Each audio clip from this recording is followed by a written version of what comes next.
कि कैन कोर्सो कभी भी किसी पेट शॉप से या ट्रेडर से तो बिल्कुल ही मत लो। लेकिन जैसे आप अपने परिवार के लिए हर चीज़ ड्यूरेबल देखते हो, आप शूज़ बढ़िया, कपड़े बढ़िया, गाड़ी बढ़िया, तो यार डॉग भी बढ़िया ही होना चाहिए। और दूसरा, हमारे हिंदुस्तान में एक बड़ा तगड़ा मतलब ड्रॉबैक है कि हमारे यहाँ हर डॉग लवर को ना पंच फेस चाहिए हर डॉग ब्रीड का। कहते हैं कि इंडिया में जो कैन कॉर्सो डॉग की ब्रीड है वो असली नहीं है, वो नकली है। अच्छा ब्रीडर होगा तो वो उसे ऐसी फीमेल से आगे मेट कराएगा या उस फीमेल को ऐसे डॉग से मेट कराएगा जिसका टेम्परामेंट कूल हो। ब्लड है वो कहीं इंटरक्रॉस नहीं होना चाहिए, बिल्कुल स्पेयर सेपरेट ब्लड होना चाहिए मेल का और फीमेल का। कहते हैं कि कैन कॉर्सो जो डॉग है वो एक पावरफुल गार्ड डॉग है और इसको रखना हर किसी की बात नहीं होती। 6 से लेके 8 महीने तक बहुत अच्छी और बड़ी सॉलिड डाइट चाहिए उसको। एक डॉग ने 11-12 महीने की एज में 60-70 किलो का हो जाना है, तो आप उसका देखो कि उसका 10-11 महीने का पीरियड कितनी तेजी से ग्रो करता है। ये हम हमारे बच्चों से 10 गुना तेजी से बढ़ते हैं। अगर कोई व्यक्ति अपनी जिंदगी में पहला डॉग ले रहा है तो क्या वो कैन कॉर्सो डॉग ले सकता है? जिस टाइम तक लोग मेरे पास आते हैं, जब मैं बच्चा नए घर भेजता हूँ, उस टाइम तक बच्चा उस सारी केयर से गुजर चुका होता है जो कि बहुत ज्यादा मतलब चाहिए होती है, जो क्रिटिकल केयर होती है वो हम सब कर चुके होते हैं। पेट शॉप वर्सेस पेट ट्रेडर्स, एक आम आदमी को एक कुत्ता कहाँ से खरीदना चाहिए या पपी कहाँ से खरीदना चाहिए? भैया मैं तो स्पष्ट कहूंगा सिर्फ ब्रीडर से बच्चा खरीदना चाहिए। पेट शॉप इंडिया में वैलिड ही नहीं है डॉग्स पप्स बेचने के लिए। वो सब जानते हैं, मेरी बात शायद किसी को बुरी भी लगेगी, लेकिन वो सब अपने आप में जानते हैं कि हम ऑथराइज नहीं है। 2 साल बाद उसको बोले कि यार आपके बच्चे में दिखा हो, कि वो उसको खुद ही नहीं याद होगा मैंने खरीदा कहाँ से था, इसकी माँ कौन था, इसका बाप कौन था, वो क्या आपको फीडबैक देगा? ये जो डॉग है कैन कॉर्सो, ये सबसे महंगा कुत्ता कितने का बिका है?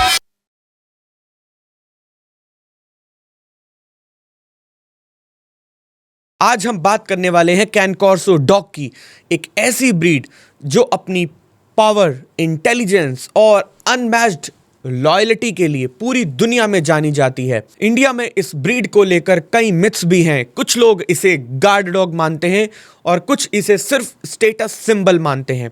इन सभी सवालों का जवाब देने के लिए आज हमारे साथ हैं सचिन जायसवाल, जो कैन कॉर्सो ब्रीडिंग और हैंडलिंग में डीप एक्सपीरियंस रखते हैं। तो चलिए शुरू करते हैं हम आज का पॉडकास्ट और स्वागत करते हैं सचिन जायसवाल जी का।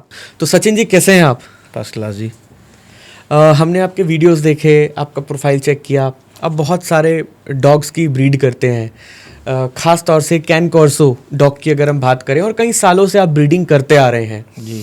तो कैसा एक्सपीरियंस है आपका? एक्सपीरियंस बहुत बढ़िया है जी। अब एक्सपीरियंस तो लगभग सारी लाइफ ही जा रही है इसमें अभी तक। अब 45 ईयर्स मेरी एज है और 23 ईयर्स मुझे लगभग इस काम में हो गए। तो अब एक्सपीरियंस तो आप समझ ही सकते हैं। अब तो ये हर सब कुछ यही है अपना। बिल्कुल।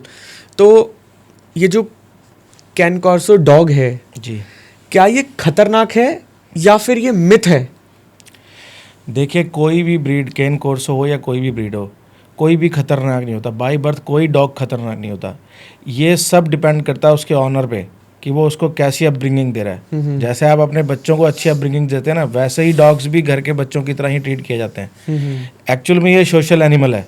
अगर आप इसे सोशलाइज नहीं कराओगे तो इसका टेम्परामेंट खराब होना के चांस बन जाते हैं। और बहुत सी चीज़ें इनकी जेनेटिक्स पे भी पड़ती हैं, फ़र्क पड़ता है। टेम्परामेंट का बहुत बड़ा असर उसके जेनेटिक्स से भी आता है। अगर हम बच्चा प्रॉपर एथिकल ब्रीडिंग का ले रहे हैं तो उसमें टेम्परामेंट इशू आने के चांसेस ना के बराबर होते हैं। और सबसे बड़ी जो चीज़ है वो होती है रख रखाव।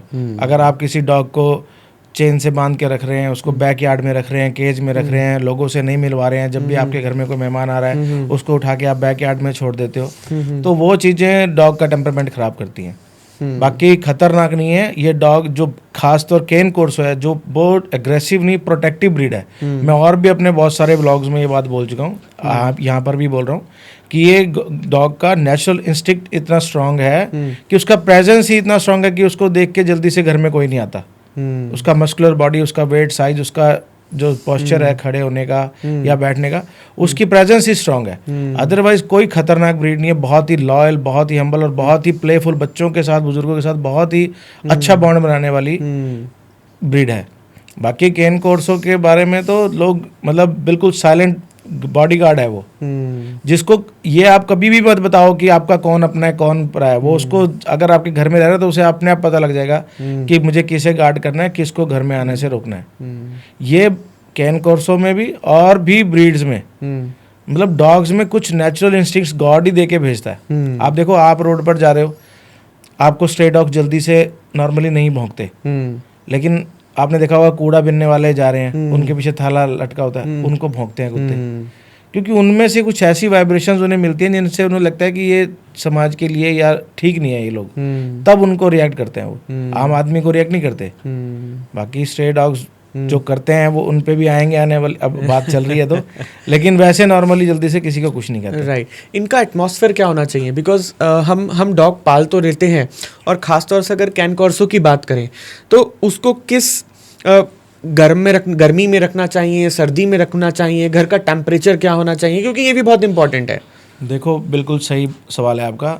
एक्चुअल क्या होता है कि जो कैन कॉर्सोज हैं ये इटली की ब्रीड है, वहाँ तो बहुत ठंड होती है, लेकिन अभी क्या है कि आज लगभग 12-14 साल से कैन कॉर्सो इंडिया में ब्रीड हो रहे हैं, तो इनके एंसेस्टर्स भी यहीं पैदा हुए हैं, तो अब ये यहाँ के एटमॉस्फेयर के हिसाब से यूज टू हो गए हैं। कोई भी डॉग रखने का या कैन कॉर्सो रखने का आइडल टेम्परेचर होता है 26-27 डिग्री टेम्परेचर होता है, वो एक आइडल टेम्परेचर है, उसमें आप उसे रख सकते हो।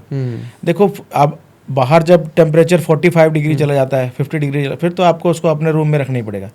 कोई एसी मैंडेटरी नहीं है, आप नॉर्मल रूम टेम्परेचर जो आप जिसको खुद आप बर्दाश्त कर सकते हो उतने में डॉग रह लेता है।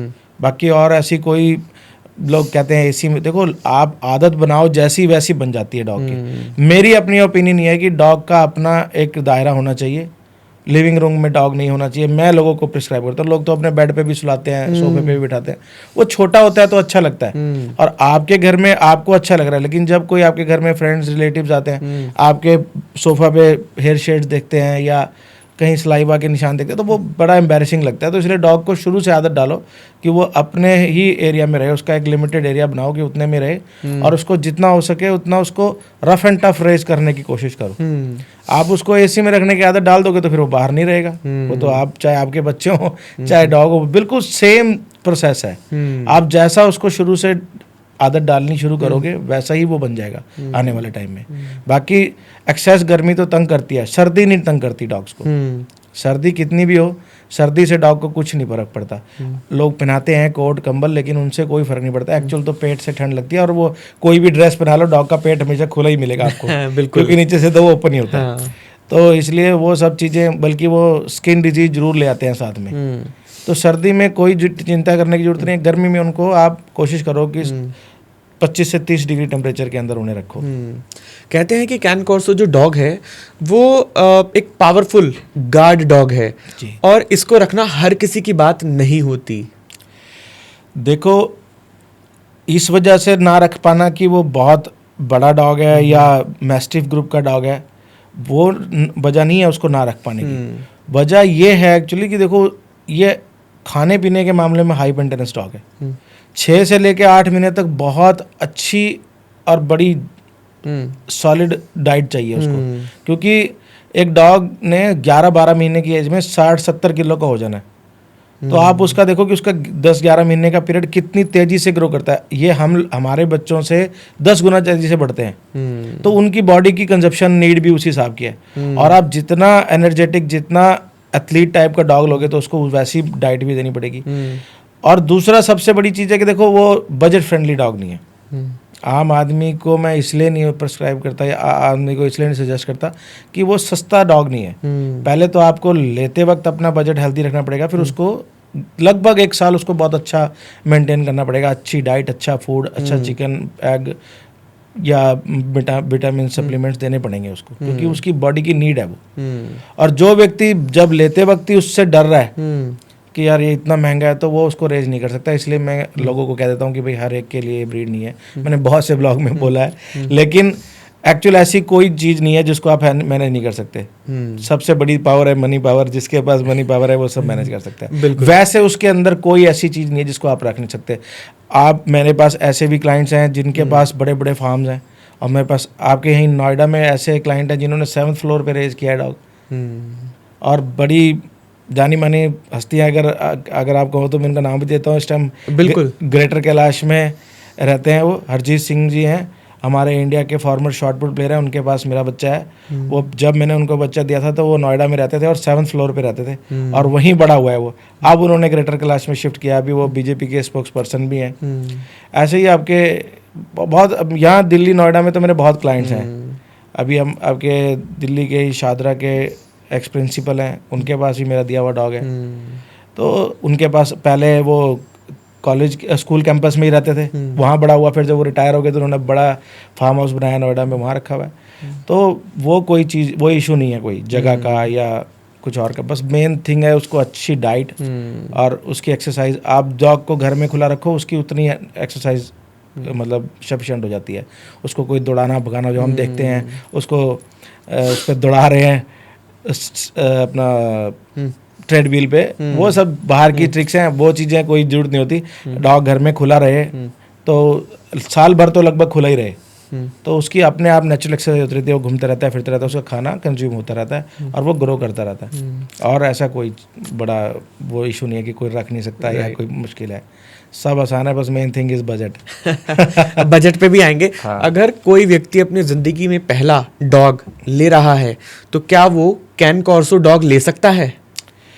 बिल्कुल ले सकता है सर। देखो ये सवाल मेरे से सैकड़ों लोग करते हैं, सैकड़ों लोग। मेरे पास दिन में 100 फ़ोन आते हैं तो 10 फ़ोन ऐसे होते हैं जो ये लोग पूछते हैं कि जब हम फर्स्ट टाइम डॉग ओनर हैं, हम ये रखें या नहीं रखें। देखो डॉग सब एक जैसे होते हैं। आप कोई भी डॉग लाओ, आप छोटी ब्रीड लाओ बड़ी ब्रीड लाओ, उसको स्टार्टिंग मेंटेनेंस वही चाहिए। लेकिन हमारे पास आने से फ़ायदा ये होता है कि हम पप्पी देते हैं 3 मंथ्स का, 3 मंथ प्लस 2.5 महीने प्लस तो होता ही है बच्चा, और कम से कम 10 से 12 किलो बॉडी वेट होता है बच्चे का। जिस टाइम तक लोग मेरे पास आते हैं, जब मैं बच्चा नए घर भेजता हूँ, उस टाइम तक बच्चा उस सारी केयर से गुजर चुका होता है जो कि बहुत ज़्यादा मतलब चाहिए होती जो है। क्रिटिकल केयर होती है वो हम सब कर चुके होते हैं। बच्चे को वैक्सीनेशन लग चुकी होती हैं 2, जिसको क्रॉपिंग की नीड होती है उसकी क्रॉपिंग डॉकिंग सब हो चुकी होती है। बच्चा अपने आप वो डाइट लेने लग जाता है जो हर घर में प्रोवाइड होनी आसान है। जब छोटा होता है बच्चा तो उसको बॉटल से दूध पिलानी पड़ता है, फिर उसको सेरेलैक खिलाना पड़ता है।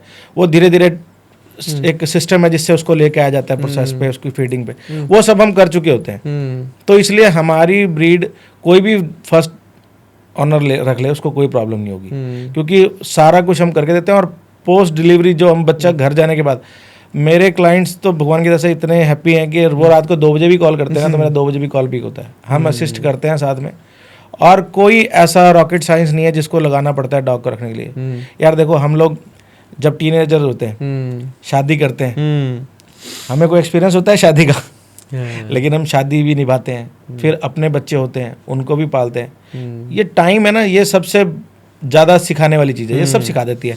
बाकी देखो जिसने जिसका मतलब बजट नहीं अलाउ कर रहा या जिसको लगता है कि बहुत एक्सपेंसिव है, वो बहाने जरूर बना सकता है जी कि मैं पहली बार रख रहा हूँ। अदरवाइज कोई ऐसी चीज़ नहीं है, कोई भी ब्रीड आप रखो, पहली बार रखो या आखिरी बार रखो, कोई बस बच्चा हेल्दी लेके आओ, वैक्सीनेटेड पपी लेके आओ, उसकी प्रॉपर एज में लेके आओ। छोटा पपी लेके आओगे तो उसमें नुकसान होगा और उसमें आप परेशान भी होंगे, क्योंकि माँ के पास 1.5 पौने 2 महीने बच्चा रहना चाहिए। उसके बाद क्या होता है कि ये कुदरत प्रोसेस है, 1.5 महीने के बाद माँ खुद ही बच्चों को दूर करना शुरू कर देती है, तो बच्चों का माँ से मोह भंग हो जाता है, बच्चे अलग रहना सीख जाते हैं, माँ अलग रहना सीख जाती है। अब आप बच्चा ले आओ 20 दिन का 25 दिन का, तो वो तो भाई माँ को मिस करेगा, फिर वो आपको रात को तंग भी करेगा, रोएगा भी, तो वो चीज़ें ही तंग करती हैं, वैसे तो और कोई चीज़ होती नहीं। तो आप बच्चा सही एज का लेके आओ तो कोई प्रॉब्लम नहीं होगी। राइट। कहते हैं कि इंडिया में जो कैन कॉर्सो डॉग की ब्रीड है वो असली नहीं है, वो नकली है। देखो डॉग की ब्रीड असली या नकली नहीं होती, लोग उसको खराब कर देते हैं। ब्रीड तो कैन कॉर्सो है तो कैन कॉर्सो ही होगा, लेकिन अब डिपेंड करता है कि ब्रीडर के अपने मॉरल वैल्यूज कितने स्ट्रांग हैं, वो क्या करना चाह रहा है। अब जो अच्छे ब्रीडर हैं, जो प्रॉपर एथिकल ब्रीडर हैं, वो तो ब्रीड को और इम्प्रूव करने की कोशिश करते हैं। देखो कभी आप कोई डॉग ऐसा हो गया जिसका टेम्परामेंट आपको लगा कि ख़राब है, आप अच्छा ब्रीडर होगा तो वो उसे ऐसी फीमेल से आगे मेट कराएगा या उस फीमेल को ऐसे डॉग से मेट कराएगा जिसका टेम्परामेंट कूल हो, ताकि उसके बच्चों में आने वाले टाइम में टेम्परामेंट इशू चला जाए। किसी डॉग के अंदर मान लो उसके लेग्स में, हाइंड्स में कमी है, बाइट में कमी है, तो वो उसको आगे वैसे डॉग से मेट कराएगा या उसका कम्बिनेशन ऐसा होगा कि वो चीज़ चली जाए।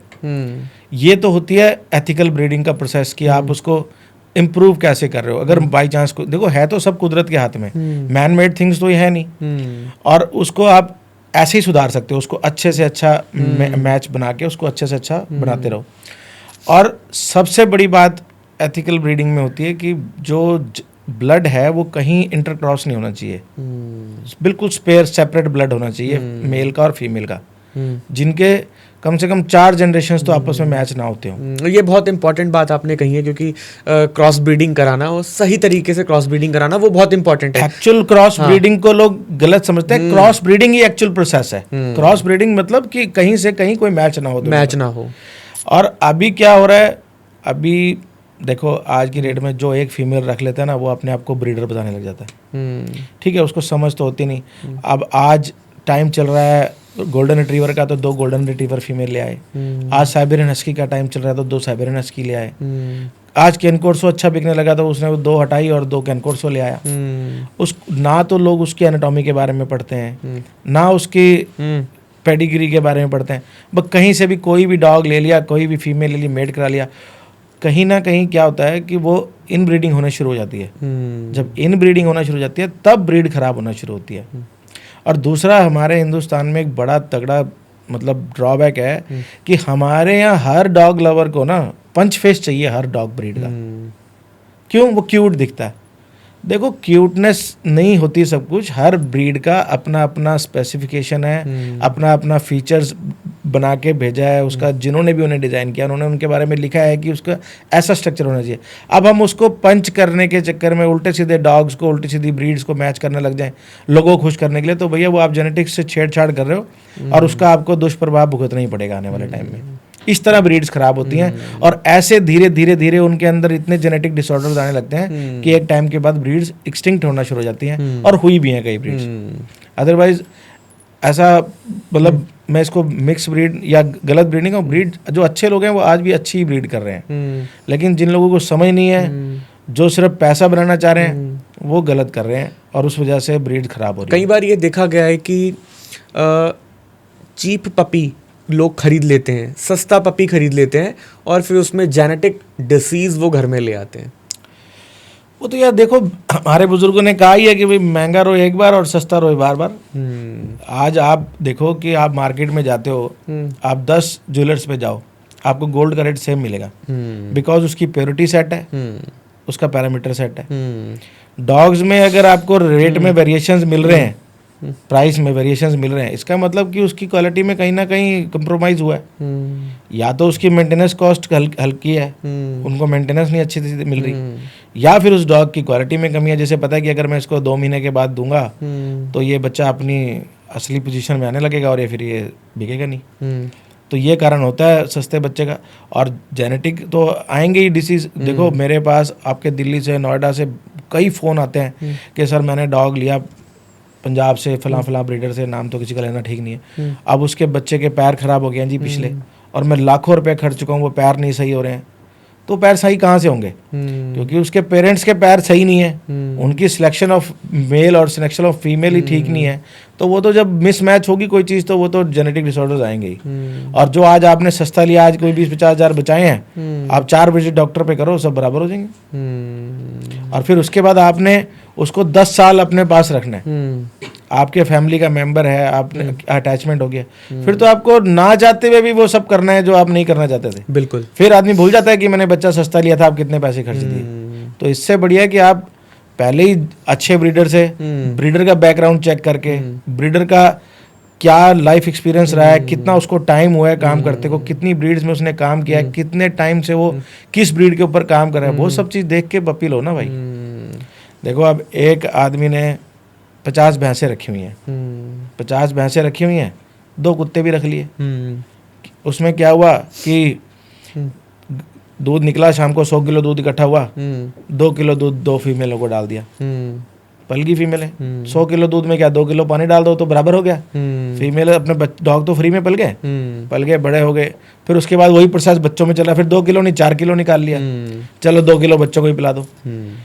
उनका तो बच्चा फ्री में पल गया, लेकिन वो बच्चा जो दूध पी के घर आता है ना, जिस दिन आप लेके आओगे डॉग या मैं लेके आऊँगा, उस दिन मैं तो उसको बिल्कुल ऐसे ट्रीट करूँगा कि अब मेरे घर बच्चा आया है, मैं इसको क्या खिला दूँ, कितना अच्छा खिला दूँ। जैसे ही आप उसका कोई अच्छा डॉग फूड स्टार्ट करोगे ना, उसको डायरिया स्टार्ट हो जाएगा, बिकॉज उसको कभी अच्छा फूड मिला ही नहीं, उसके इंटेस्टाइन को आदत ही नहीं है। और जहाँ उसने दूध से दूसरे फूड पे आया और जहाँ उसका 2 दिन डायरिया आपने इग्नोर किया, वो गैस्ट्रोएंटेरिटिस बन जाता है, फिर वो पार्वो बन जाता है और बच्चा 99% तो वो एक्सपायर हो जाता है। फिर लोगों को ये एहसास होता है कि यार हमने तो गलत जगह से बच्चा ले लिया और गलत पैसे खर्च के बच्चा ले लिया।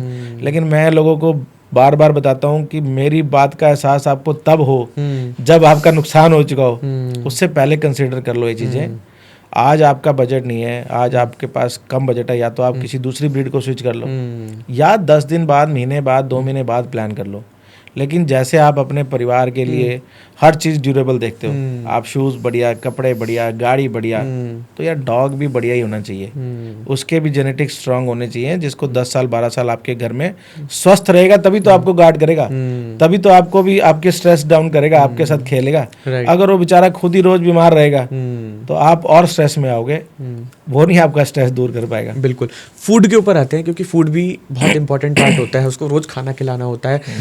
मगर कुछ परिवार वेजिटेरियन होते हैं, कुछ परिवार नॉन वेजिटेरियन होते हैं। तो जो कैन कॉर्सो डॉग है, ये नॉन वेजिटेरियन पसंद करता है या वेजिटेरियन पसंद करता है, या किस तरीके का फूड खाता है? देखो जी, कैन कॉर्सो बेसिकली खाना बड़ा पसंद करता है, ठीक है। क्या उसको कुछ भी खिला दो? कुछ भी खिला दो, उनसे मतलब ये नहीं है कि आप उसको दूध रोटी खिलाओ या दाल चावल, खा तो लेगा, वो चावल दूध भी खा लेगा, दही रोटी भी खा लेगा, लेकिन वो उसकी बॉडी में लगेगा नहीं, वो आपको रिजल्ट नहीं आएगा। आपको जो आपने पिक्चर्स इंटरनेट पे देखी हैं वो चीज़ नहीं बनती दिखेगी आपको। आपको लगेगा कि मैं खिला तो रहा हूँ लेकिन बन नहीं रही। उसके लिए न्यूट्रिशनल डाइट चाहिए। तो जो लोग वेजिटेरियन हैं उनके लिए मार्केट में बहुत अच्छे अच्छे ऑप्शंस हैं डॉग फूड के, ठीक है। डॉग फूड है, और घर की डाइट में पनीर खिलाओ आप उसको। दूध में 6 महीने तक हर एक को मना करता हूँ कि 6 महीने तक दूध मत पिलाओ बच्चों को। 6-7 महीने का हो जाए तो फिर दूध भी दे दो, कोई दिक्कत नहीं है। उससे पहले आप दही खिलाओ, ठीक है। और अगर आप नॉन वेज नहीं दे सकते तो आज की डेट में बहुत सारे सप्लीमेंट्स आते हैं, पेट टैब करके टैबलेट्स आती हैं, मल्टीविटामिन की बहुत टैबलेट, एक आधी टैबलेट स्टार्ट करो साथ में, ताकि उसकी जो चीज़ें रोटी खाने से नहीं पूरी हो रही वो उसकी मेडिसिन से या सप्लीमेंट से पूरी हो जाए। और जो नॉन वेजिटेरियन है उनके लिए तो बहुत आसान है, उनका तो खर्चा मैं समझता हूँ वेज वालों से कम पड़ता है, क्योंकि non veg comparatively dog food बहुत सस्ता है और उसका रिजल्ट बहुत ज़्यादा अच्छा है। डॉग कोई वेजिटेरियन और नॉन वेजिटेरियन नहीं होता, ओनर्स होते हैं वेजिटेरियन और नॉन वेजिटेरियन। बिल्कुल। तो भाई उसकी उनकी सहूलियत के हिसाब से सब कुछ अवेलेबल है, आप कुछ भी खिला सकते हो। कुछ लोग पपीज की खूबसूरती देते हैं, कुछ लोग पपीज की खूबसूरती देखते हैं और बाद में पछताते हैं, ऐसा क्यों? देखो, खूबसूरती वाली बात मैंने आपको पहले कही ना कि हर बंदे को पंच फेस वाला पपी चाहिए। वो पंच फेस वाला पपी हर ब्रीड में नहीं चलता। देखो, कुछ ब्रीड्स होती हैं, पग हैं, फ्रेंच बुलडॉग्स हैं, इंग्लिश बुलडॉग्स हैं, उनके पंच फेस होते हैं, वो उनकी जेनेटिक्स में है, तो वो अच्छे लगते हैं और वो सारी लाइफ उस तरह सर्वाइव भी करते हैं। अब यही चीज़ अगर आप सोचो केन कॉर्सो के अंदर आप पंच फेस का डॉग ढूंढ रहे हो, तो फिर आप गलत जेनेटिक्स वाला डॉग ले रहे हो। उसमें कहीं ना कहीं बॉक्सर मिक्स हो सकता है, कोई बुल मैस्टिफ मिक्स हो सकता है, नेपोल्टन मिक्स हो सकता है। तो वो जब आप कोई भी मिक्स ब्रीड लेके आ रहे हो या पीछे से जेनेटिक्स से छेड़छाड़ हुआ डॉग लेके आ रहे हो, तो फिर आप उसको इन फ्यूचर पछताओगे उसमें। केन कॉर्सो का जो फेस है वो बिल्कुल क्लियर फेस होना चाहिए।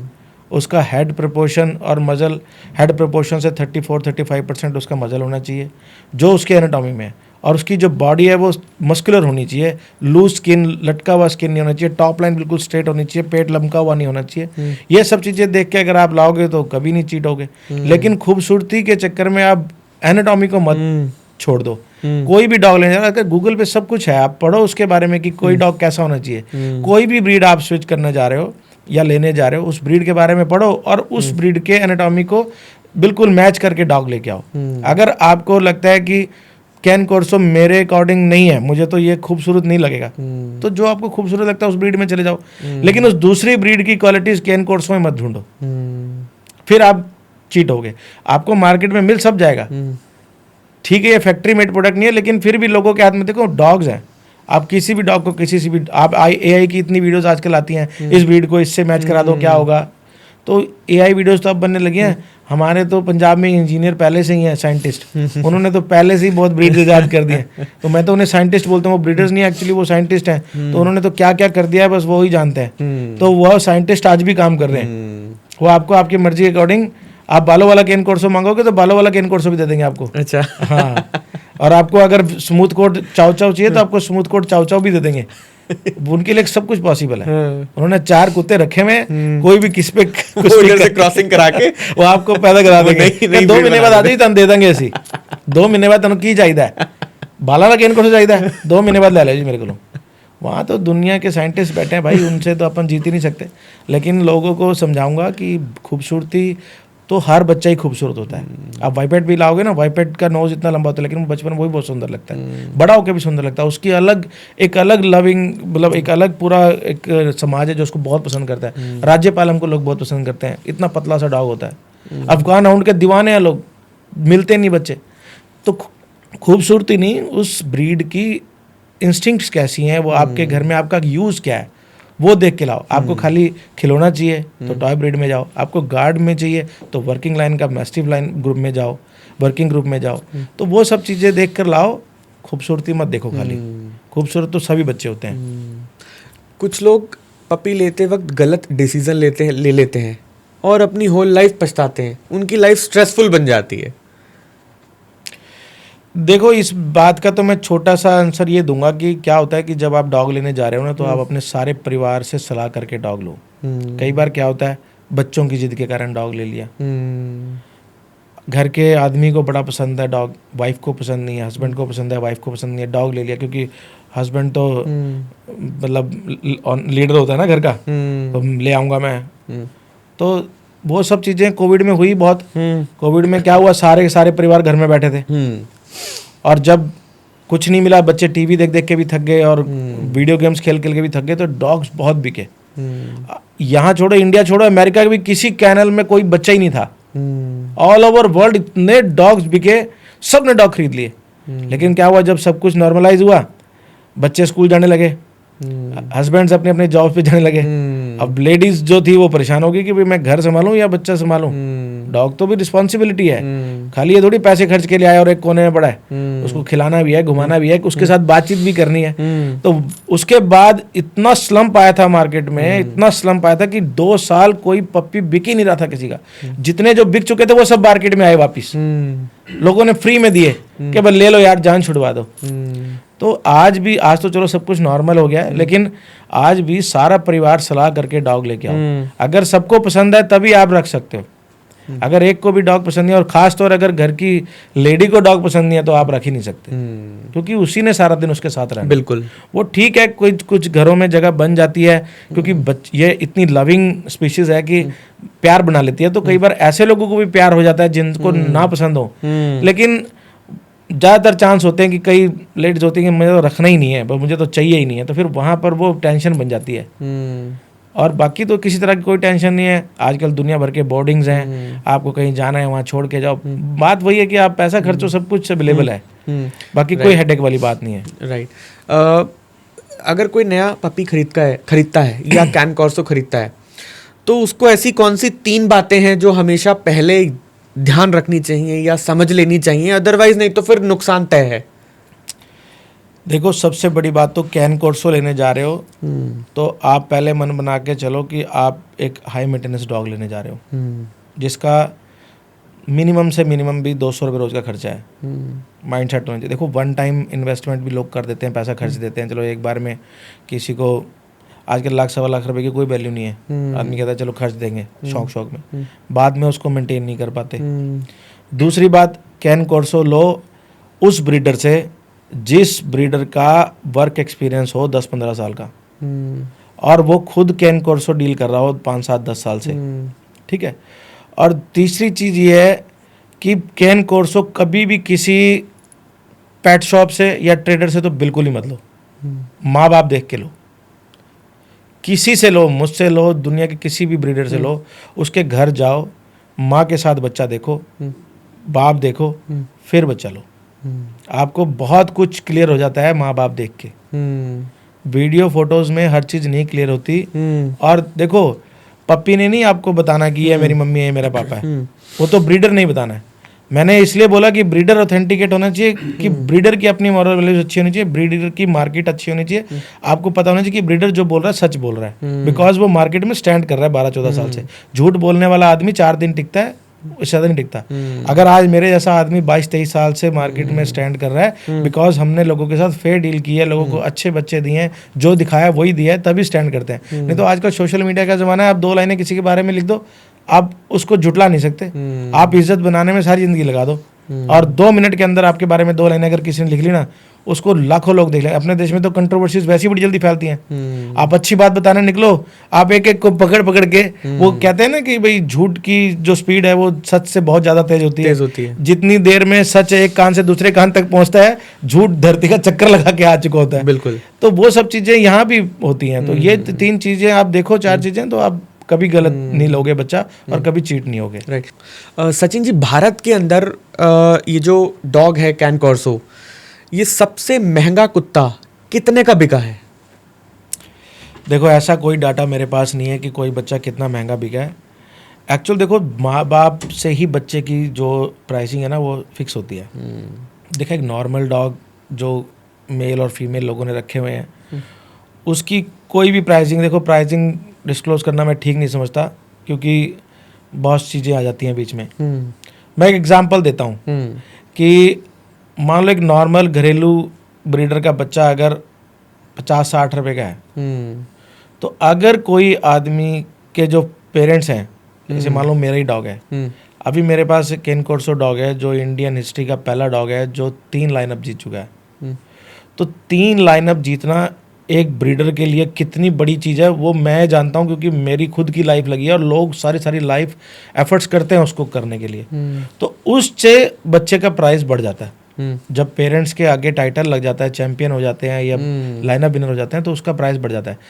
प्राइस बढ़ जाता है सिर्फ इसलिए नहीं कि वो लाइनअप जीता है, उससे ये प्रूव हो जाता है कि इस डॉग की जो जेनेटिक्स है वो बहुत स्ट्रांग है।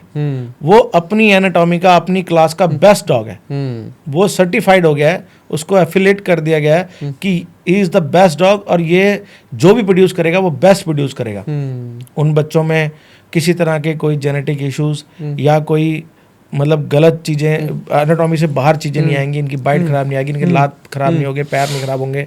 ये सब चीजें वो कंफर्म हो जाती हैं। वो हम नहीं कंफर्म करते, वो एक पैनल ऑफ जजेस करते हैं। उसके बारे में भी मैं आपको डिटेल में बताऊंगा अभी।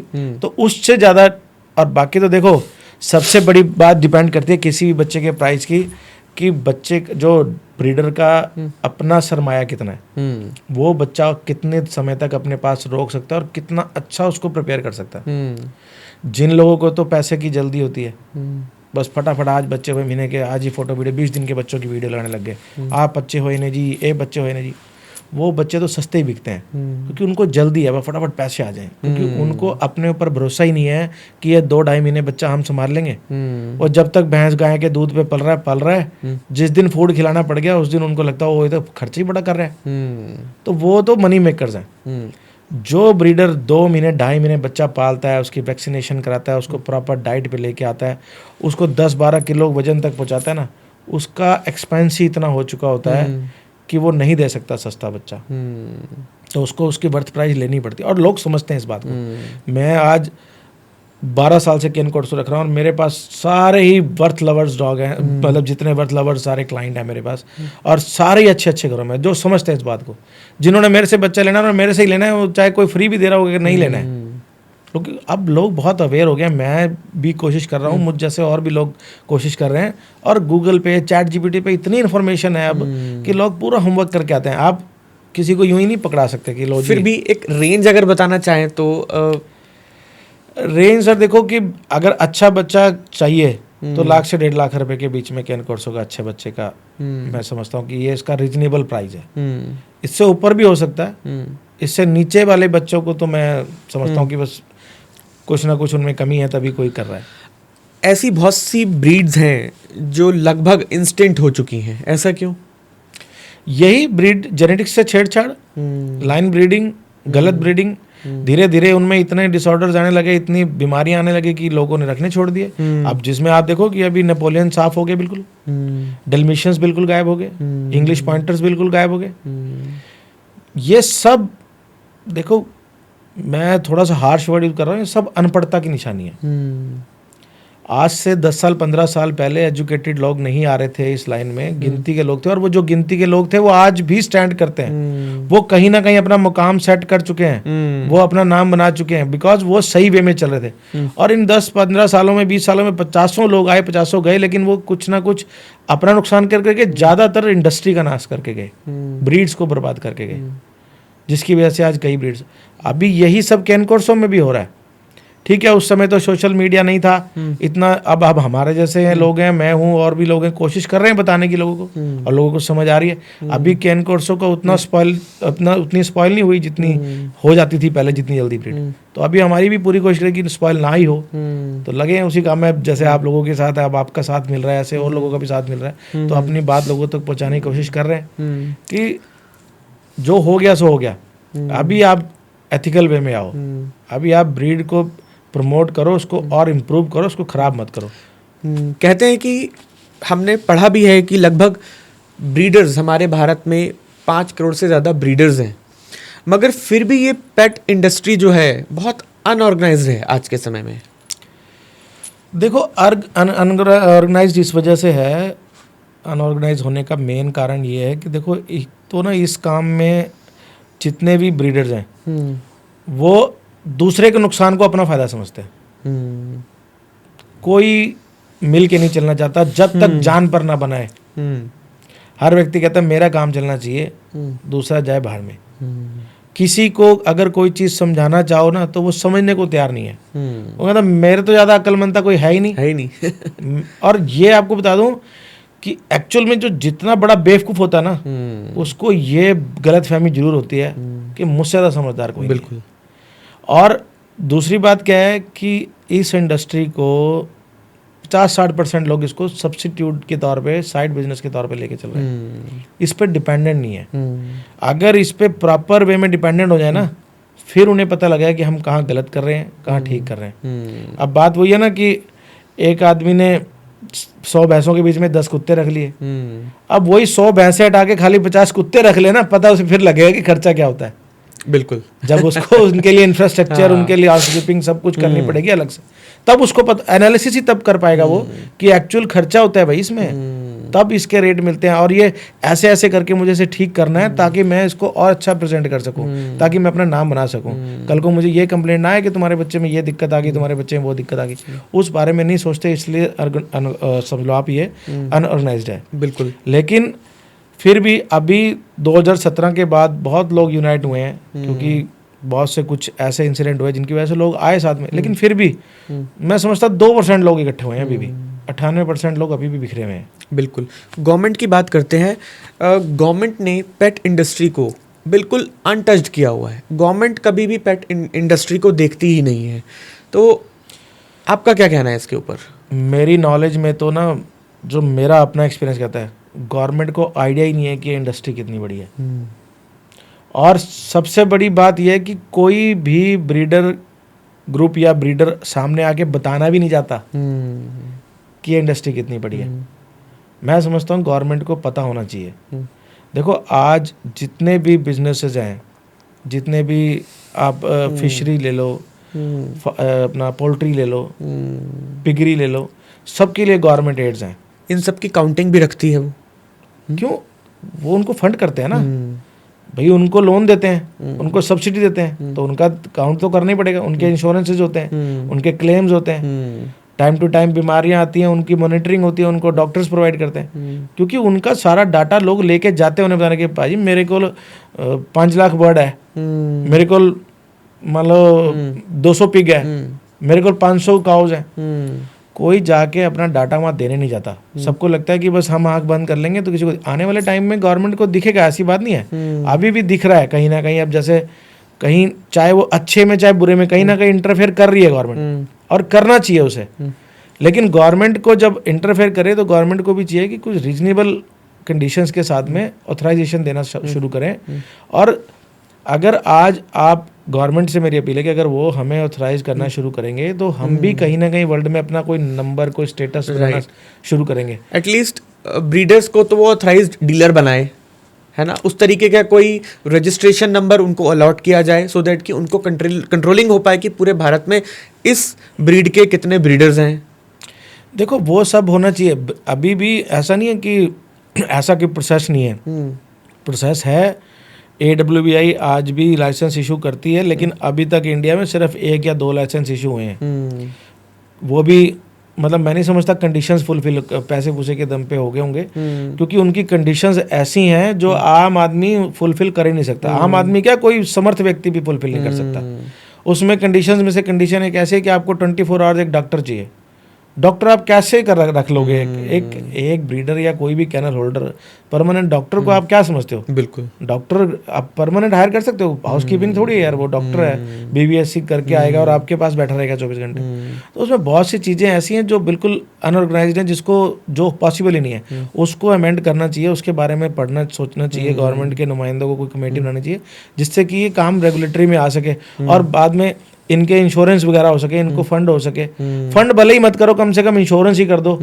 आज इंश्योरेंस हो रहे हैं, लेकिन इंश्योरेंस होने में क्या है, सिर्फ प्राइवेट कंपनियों, कुछ कंपनियां कर रही हैं और वो सिर्फ मान लो कोई डॉग बीमार पड़ गया, उसका इलाज का खर्चा प्रोवाइड कराते हैं, मरने के बाद कोई क्लेम नहीं है।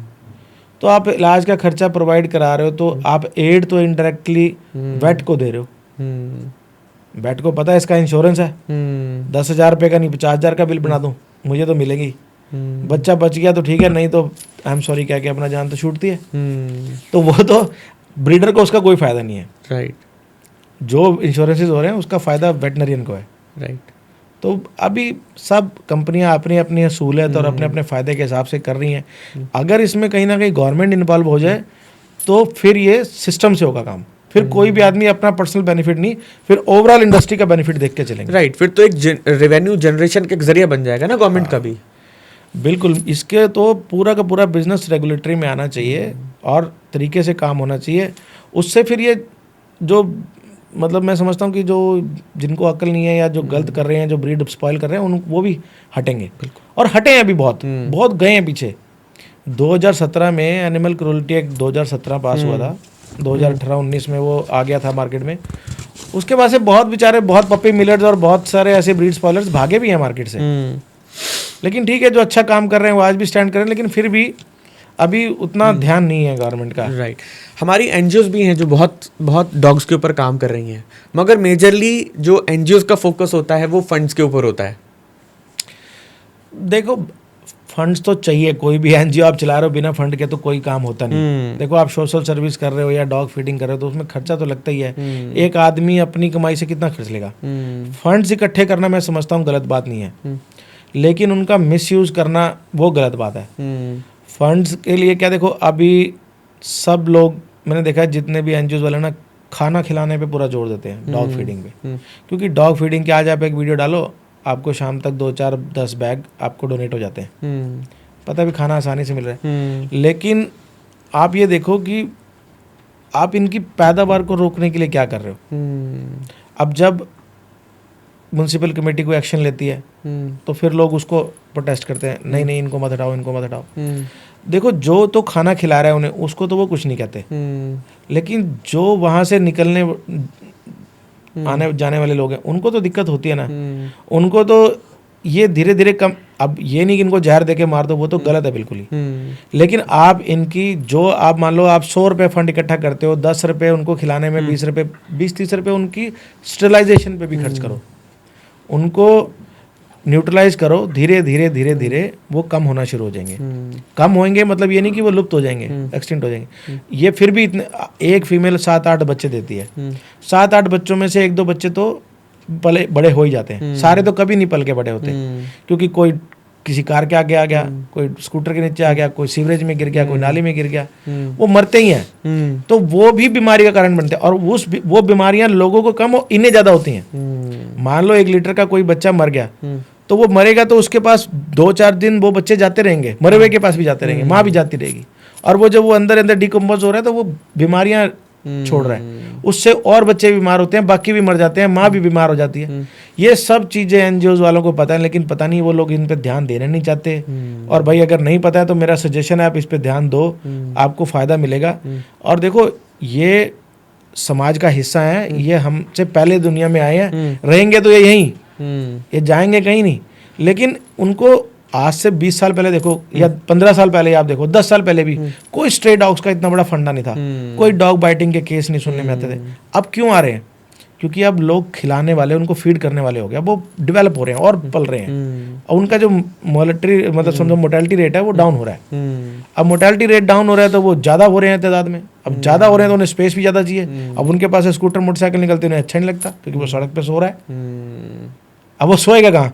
कोई भी एनजीओ वाला खिला तो देता है, अपने घर तो ले जाके रख नहीं सकता। बिल्कुल। और घर में ले जाके रखें तो उन्हें पता लगे कि कितनी दिक्कत, और रख के देख लो आप, वो रहेंगे नहीं घर में।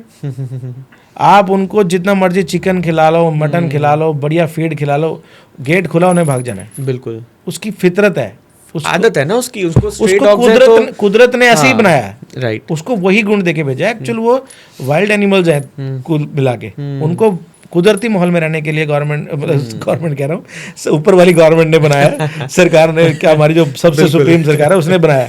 देखो आपने देखा होगा, पहले हम छोटे थे, कुत्ते घास खाते देखते थे, उनको कुदरत ने दिया वो ज्ञान, उनका पेट खराब हो, उसने घास खा लिया, उसको थोड़ा सा इंडाइजेशन, वो नाली से पानी पी लेता है, नाली से पानी पी लेता है, उसका पेट ठीक हो जाता है।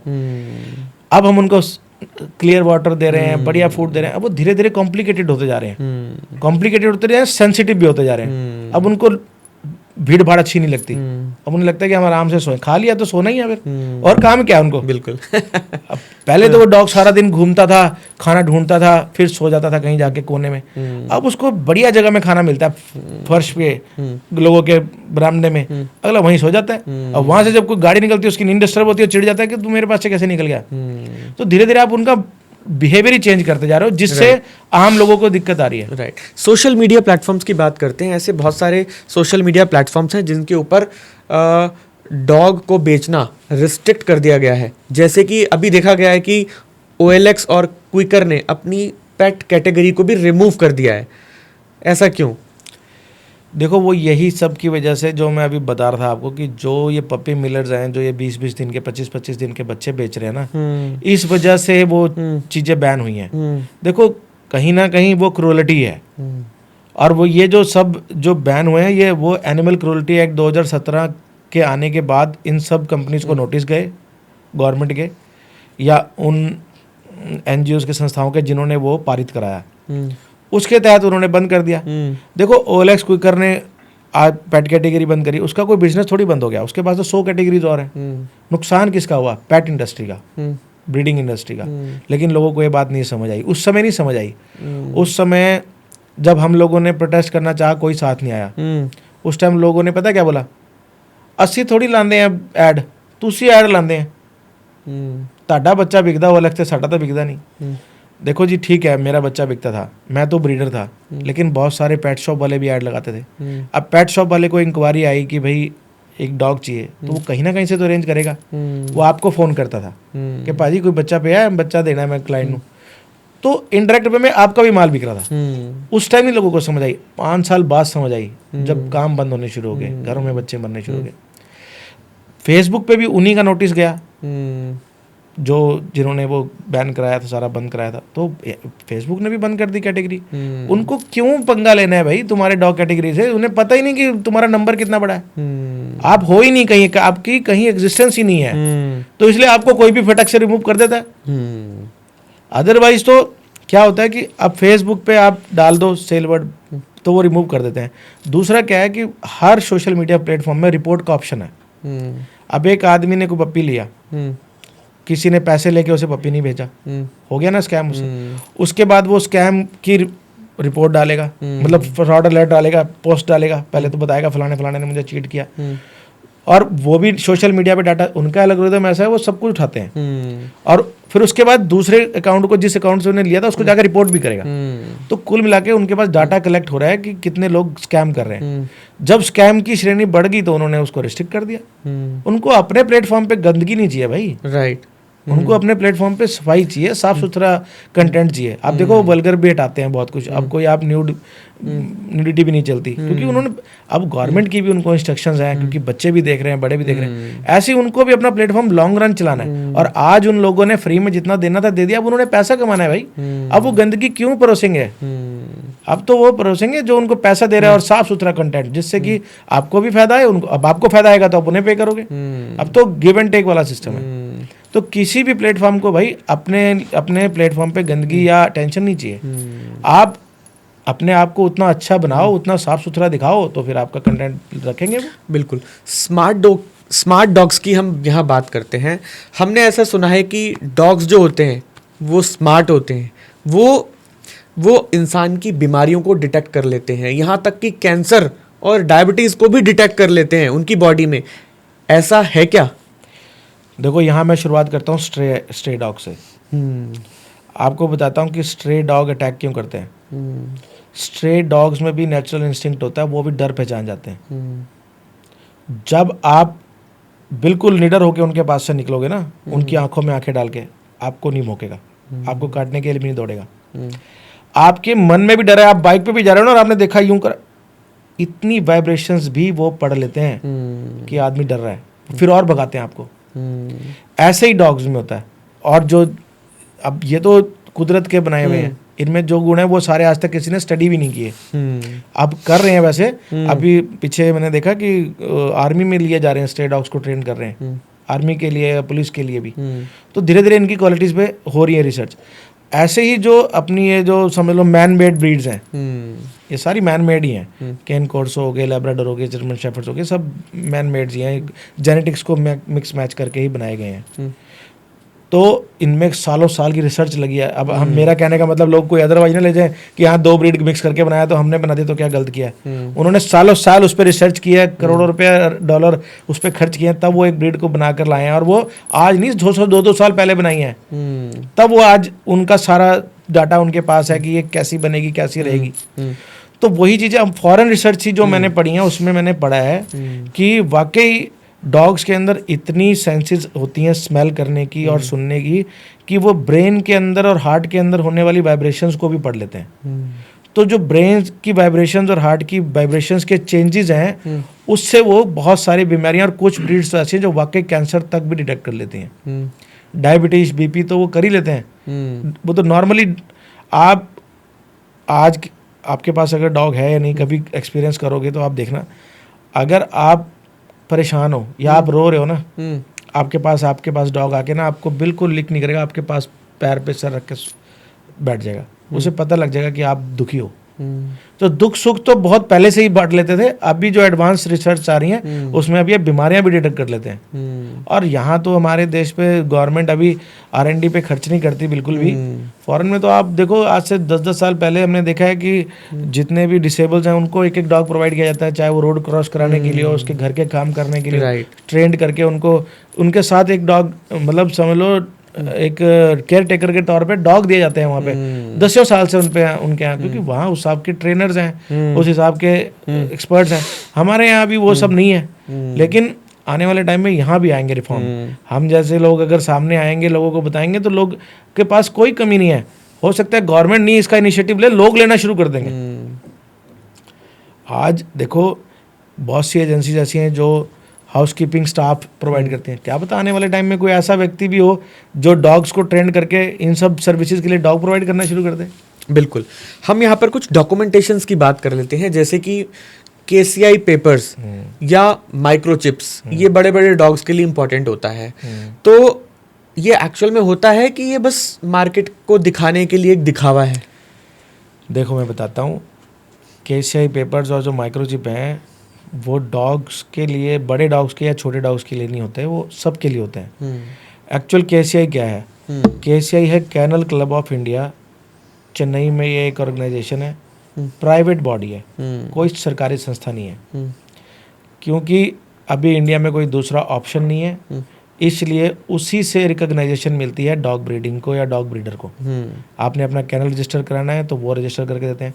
वो खुद रिकॉग्नाइज है लंदन से, FCI लंदन से, वो बाहर के किसी क्लब से रजिस्टर्ड है, और वो अभी लगभग 50-60 साल से इंडिया में काम कर रहे हैं, और भी ज़्यादा हो सकता है, मुझे एग्जैक्ट उनका टाइम नहीं पता, लेकिन मैं खुद अब मेरे पास अभी मैं आपको दिखाऊंगा कि 2002 के पेपर तो मेरे पास हैं, 22-23 साल से तो मैं ही देख रहा हूँ, उससे पहले से वो ये सब चीज़ें कर रहे हैं। वो एक डॉक्यूमेंट इशू करते हैं, माइक्रोचिप बहुत टाइम बाद। 1 मिनट, ये देखो जी, ये होते हैं KCI पेपर्स, ठीक है।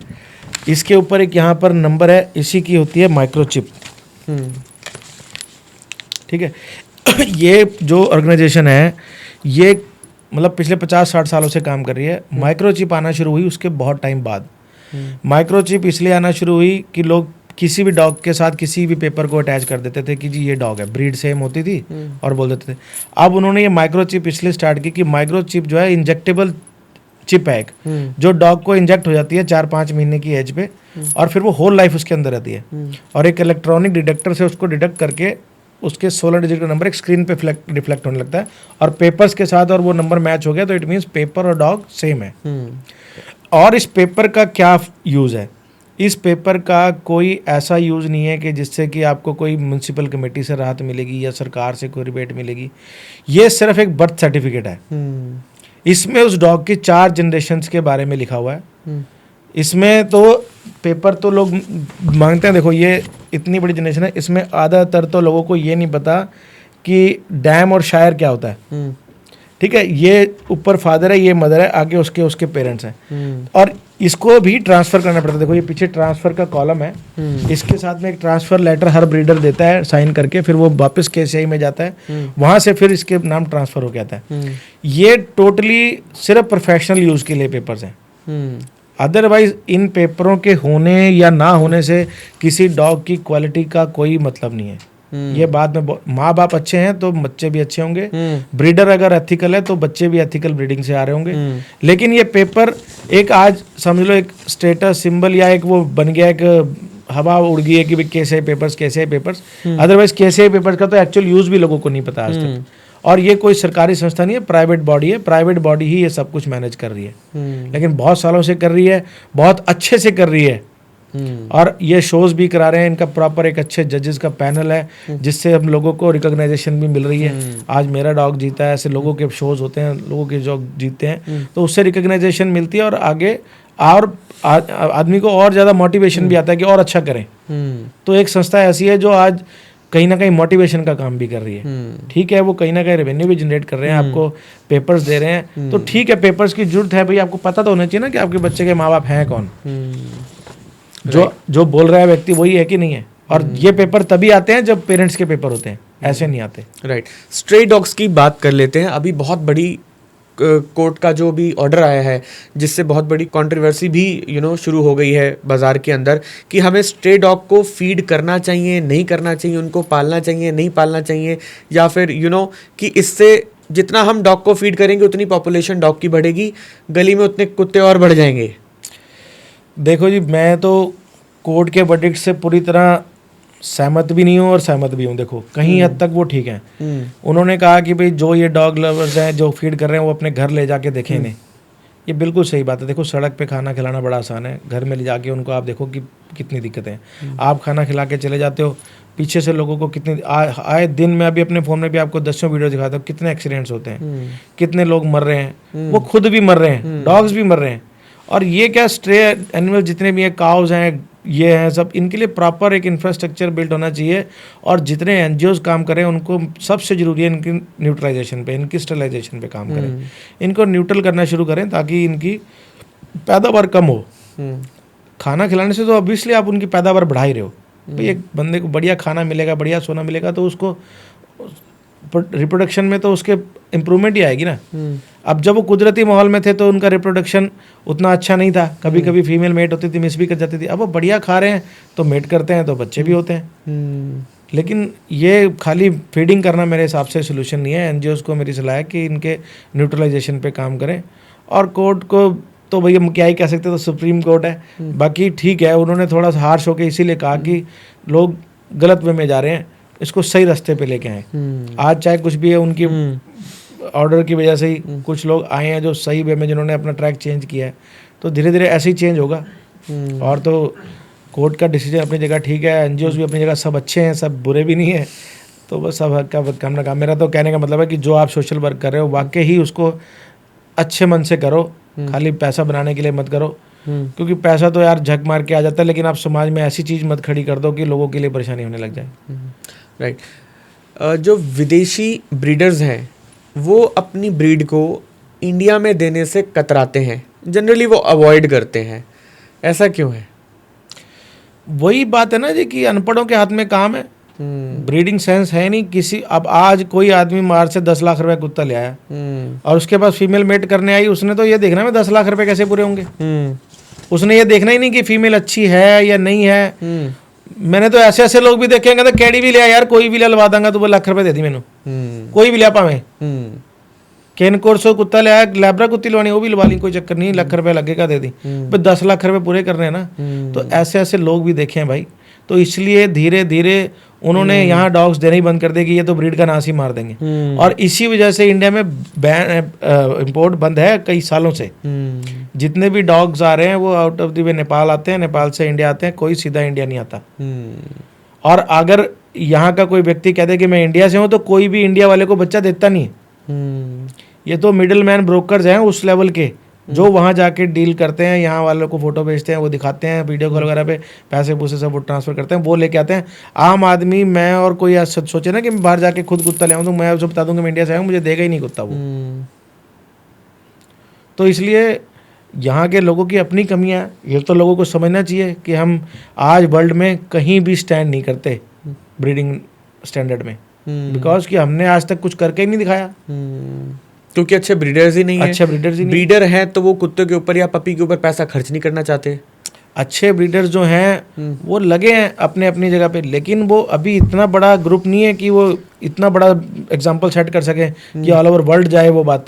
इसके लिए तो बहुत बड़ा एग्जाम्पल सेट करना पड़ेगा, बहुत लोगों को साथ आना पड़ेगा। ब्रीडर्स हैं इंडिया में, ऐसी बात नहीं है, ब्रीडर्स बहुत हैं, सैकड़ों ब्रीडर हैं जो बहुत अच्छा काम कर रहे हैं, लेकिन उनके अपने अपने एफर्ट्स अभी पूरे नहीं पड़ रहे हैं, अभी वो कम पड़ रहे हैं। राइट। पेट शॉप वर्सेस पेट ट्रेडर्स। एक आम आदमी को एक कुत्ता कहाँ से खरीदना चाहिए या पपी कहाँ से खरीदना चाहिए? भैया मैं तो स्पष्ट कहूँगा सिर्फ ब्रीडर से बच्चा खरीदना चाहिए, ना ट्रेडर से, ना पेट शॉप से, ना पेट शॉप से। पेट शॉप्स होती हैं पेट एक्सेसरीज बेचने के लिए, डॉग फूड बेचने के लिए, उनका सामान बेचने के लिए। पेट शॉप इंडिया में वैलिड ही नहीं है डॉग्स पप्स बेचने के लिए। वो सब जानते हैं, मेरी बात शायद किसी को बुरी भी लगेगी, लेकिन वो सब अपने आप में जानते हैं कि हम ऑथराइज नहीं है पपीज़ बेचने के लिए। ब्रीडर फिर भी कहीं ना कहीं तक जस्टिफाई करता है कि वो अपनी मेहनत और अपने एफर्ट से क्या पैदा करा है। अब आज कोई पप्पी लेके आया पेट शॉप वाले से, 2 साल बाद उसको बोले कि यार आपके बच्चे में दिक्कत हो, कि वो उसको खुद ही नहीं याद होगा मैंने खरीदा कहाँ से था, इसकी माँ कौन था, इसका बाप कौन था, वो क्या आपको फीडबैक देगा। ब्रीडर को तो पता है ना कि हाँ मैंने 2 साल बाद दिए थे, उसने कौन सी माँ का बच्चा दिया, कौन से बाप का बच्चा दिया। पेट शॉप वाले से, ट्रेडर से, उसको तो 500-1000 रुपये से मतलब, उन्होंने यहाँ से बच्चा उठाया वहाँ, और उसकी पहली कंडीशन क्या होती है, बच्चा सस्ता चाहिए, मैंने 2 पैसे कमाने हैं, मैंने आगे देना है। कोई भी मैं किसी पेट शॉप और किसी ट्रेडर को डील नहीं करता। कोई मुझे कहता ना मेरे पास, मैं रीसेलर हूँ, मुझे आगे पपी देना है ही नहीं बच्चा, तो दे ही नहीं सकता यार मेरा बच्चा, मैं पहले ही अपने पूरी कीमत ले लेता हूँ बच्चे की, तू क्या ले लेगा आगे। उनका ब्रीडर प्राइस लगा लो जी। ब्रीडर प्राइस क्या होता है? ब्रीडर प्राइस की तो एक्चुअल डेफिनेशन ये लोग जानते ही नहीं। ब्रीडर के जो एफर्ट्स हैं, जितनी उसकी मेहनत है, आप उसको पे ही नहीं कर सकते कभी। लेकिन इसीलिए बोलता हूँ कि पेट शॉप और ट्रेडर से, ये डॉग ट्रेडर पप ट्रेडर से बच्चा लेने का कोई मतलब नहीं है। इनकी पहले इंटेंशन होती है कहाँ से सस्ता मिलेगा, और सस्ता कभी अच्छा नहीं हो सकता, ये तो आप लिखवा लो मेरे से। तो जो पहले ही कचरा उठा के ला रहा है, कबाड़ उठा के ला रहा है, आपको क्या अच्छा देगा। तो इसलिए भैया ब्रीडर से लो। ब्रीडर के पास 2, 4, 6 बच्चे होते हैं, उसमें जाके आप सिलेक्ट करो, माँ देखो, बाप देखो, उसका एनवायरनमेंट देखो, आपको ये भी पता लगे कि बच्चे किस कंडीशन में रह रहे थे, आप उसको उस वैसा एटमॉस्फेयर भी घर में ला के दे पाओगे। जब आपको यही नहीं पता कि आप कहाँ से बच्चा, हो सके जो एसी से आया हो, और आपने लाके उसको बेडरूम में छोड़ दिया गर्मी में, तो बीमार पड़ जाएगा। और एक बच्चा सड़ी धूप में मरता हुआ आया हो और लाके आपको उसे एसी में रख दिया, तो वहां के बीमार पड़ जाएगा। आपको कैसे, कौन देगा आपको एक्चुअल इन्फॉर्मेशन की ये बच्चा कहाँ से आया है। सो अल्टीमेटली आपका कहना ये है कि आपको उस पपी की हिस्ट्री जरूर पता होनी चाहिए कि उसके पेरेंट्स कौन है, वो किस माहौल में पड़े हैं, किस माहौल में पड़े हैं, और ब्रीडर कौन है, पड़े नहीं है, किस माहौल में वो रखे हुए हैं। हाँ बिल्कुल बिल्कुल, वो तो है ही। सचिन जी, आज के पॉडकास्ट का आखिरी सवाल, कि पपी खरीदते वक्त सबसे बड़ा फ्रॉड क्या होता है? सबसे बड़ा फ्रॉड ये होता है, माँ बाप गलत बताए जाते हैं। माँ बाप कुछ भी, कोई भी सही नहीं बताता, सब झूठ बोलते हैं कि ये माँ है वो बाप है, क्योंकि सामने कोई आता नहीं देखने। तभी बोलता हूँ कि जाओ ब्रीडर के घर देखो कि माँ के साथ बच्चा है कि नहीं है। वो आपको 2 मिनट में पता लग जाएगा। दूसरी माँ दूसरे बच्चे को अपने साथ नहीं रहने देती बड़े होने के बाद। छोटे बच्चों को तो आप रख भी दो इधर उधर, उन्हें नहीं पता लगता। जब बच्चे बड़े जाते हैं तो वो अपनी माँ के पीछे ही भागते हैं, दूसरी माँ के पीछे नहीं भागते। बाकी तो बथेरी चीज़ें हैं सर। देखो, ये बेजुबान चीज़ बेच रहे हो, आप जुबान वाले हो, सारा ही झूठ का धंधा है। अगर आप सच्चे हो ना तभी सब ठीक है, अदरवाइज जानवर तो इनोसेंट है। वो तो आप जिसके हाथ में जिसको थमा दोगे वो लेके चला जाएगा। यहाँ पर सबसे बड़ी चीज़ है ब्रीडर की जो मार्केट वैल्यू है ना, वो क्या है। ब्रीडर कितने टाइम से मार्केट में स्टैंड करके बैठा है। अगर कोई आदमी 20-30 साल से बैठा है, इसका मतलब वो सही काम कर रहा है, नहीं तो आप 2 दिन नहीं टिक सकते। बस मैं तो कहूँगा कि जो उसको भी कोई भी पप्पी लेना है, बच्चा लेने से पहले ब्रीडर ऑथेंटिकेट कर लो कि वो कितना सच्चा है, कितना जेन्युइन है, ब्रीडर है भी कि नहीं है, उसके अपने घर में कुछ है भी या वो उठा के धर के ही बेच रहा है अपने आपको। ब्रीडर कार्ड देखो, फेसबुक पे पेज बना लेना, कैट छुपवा लेना, ये तो बड़ी कॉमन चीज़ है। फिजिकली देखो तो सही कि उसके घर में कोई कुत्ता है भी, कभी उसने किसी का सुसुपोटी उठाया भी है कि नहीं। सही बात है, एक्चुअल बात है ये तो। तो ये सब चीज़ें, ब्रीडर का बैकग्राउंड चेक करो, ब्रीडर देख के बच्चा लो। ब्रीडर का सबसे पहले, ब्रीडर का देखो, ब्रीडर का इंफ्रास्ट्रक्चर भी मत देखो, ब्रीडर का कैनल भी मत देखो कि बहुत बड़ा है। ब्रीडर का ये देखो कि ब्रीडर ने अपनी लाइफ का कितना बड़ा हिस्सा डिवोट किया उसके लिए, और उसने कितनी ब्रीड्स में काम किया है। आज मैं अपनी बात करूं तो मैंने कॉकर, ये देखो, आज मैं ये पेपर दिखाता हूँ। हम लोगों को कहते हैं ना कि हम 2003 से काम कर रहे हैं। ये एक बिच है, ये 2002 का बर्थ है इसका, ठीक है। ये ट्यूलिप नाम था इस फीमेल का, ये कॉकर फीमेल थी, और ये है 2007 में मेरे नाम ट्रांसफ़र हुई है। और ये उस टाइम इंडियन चैम्पियन फीमेल थी। इसका पूरा नाम था my fair lady at the white cloud.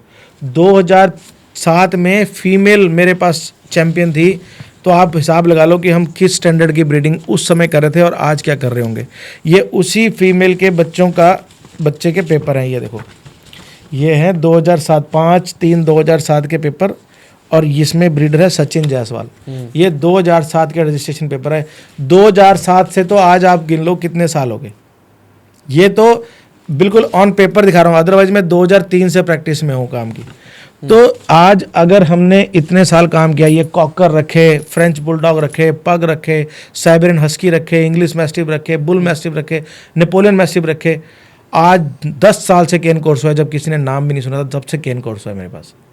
तो ये सब करने के बाद अगर हम आज किसी से कोई, आज आप इतनी देर से मुझसे बात कर रहे हो, मैं आपकी बातों का जवाब दे पा रहा हूँ, बिकॉज आपने जब किसी चीज़ में ज़िंदगी लगाई होती है तभी तो आपको समझ आती है किसी चीज़ की। बिल्कुल, एक्सपीरियंस बहुत बड़ी बात होती है। किसी भी टॉपिक पे आज की डेट में 1 घंटा 2 घंटा बात करना ही इम्पॉसिबल है अगर आपको नॉलेज ही नहीं है। और कोई भी यूनिवर्सिटी आपको नॉलेज नहीं पढ़ा सकती, और इसकी कोई पढ़ाई नहीं होती। ब्रीडिंग तो ऐसी प्रैक्टिस है जिसमें आप सारी ज़िंदगी सीख ही रहे हो।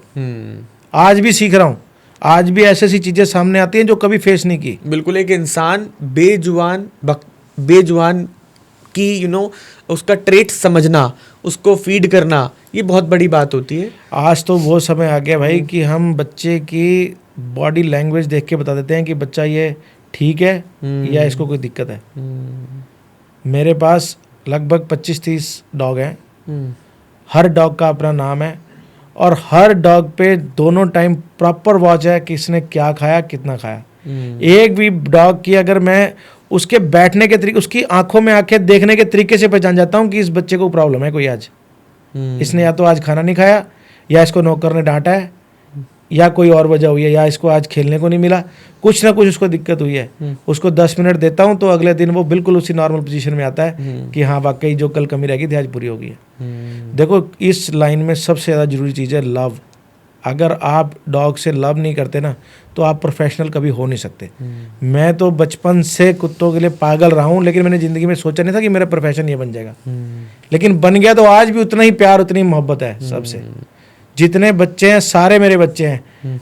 आज जो मेरा रोनी है वो इतना बड़ा हो गया है, अगर मैं यहाँ होता वो तो यहाँ नहीं, वो मेरे यहाँ बैठा होता, उसको साथ ही बैठना, उसको अभी पता ही नहीं है कि मैं 60 किलो का हो गया हूँ, वो गोदी में चढ़ता है आज भी। तो प्यार मोहब्बत बहुत ज़रूरी चीज़ है भैया, ये चीज़ें मतलब एक्सपीरियंस से आती हैं। तो इसीलिए कहता हूँ कि आप जब बात करते हो, मेरे से बहुत लोग बात करते हैं, जब मुझसे 10 मिनट बात कर लेते हैं ना कोई, तो आदमी के सारे इफ्स एंड बट्स क्लियर हो जाते हैं, बिकॉज हम सच्ची बातें करते हैं, जो हमने लाइफ में एक्सपीरियंस किया वो बताते हैं उसको, मुझे समझ आता है कि यार मैं जेन्युइन आदमी के पास हूँ। बाकी लोग क्या करते होंगे, कैसे बेच रहे हैं, बिक तो दुनिया का रहा है सब कुछ, बाकी कैसे बेच रहे हैं भगवान जाने। बिल्कुल सचिन जी, आज का हम पॉडकास्ट यहीं पर वाइंड अप करेंगे। आज हमने कैन कॉर्सो के बारे में बहुत सारी ऐसी जानकारी जो आपने हमारे व्यूअर्स को आपके थ्रू दी है, और मुझे लगता है कि जो लोग कुत्ता पालने में विश्वास रखते हैं या उनको कुत्ते से प्यार है, तो आज का एपिसोड उनके लिए बहुत खास रहेगा। और अपने फैमिली और फ्रेंड्स के साथ ये पॉडकास्ट ज़रूर शेयर करें। हो सकता है कि अगर किसी को कैन कॉर्सो खरीदना है या उसको पालने की शुरुआत कर रहे हैं, तो ये पॉडकास्ट आपके लिए होगा। अगर आपके पास भी कैन कॉर्सो से रिलेटेड या फिर किसी भी डॉग से रिलेटेड कोई सवाल है, तो आप कमेंट बॉक्स में ज़रूर लिखें, हम आपका सवाल सचिन जी तक ज़रूर पहुंचाएंगे। हो सकता है कि आपको एक राइट पपी या राइट डॉग मिलने में इस पॉडकास्ट से बहुत मदद मिले। शुक्रिया।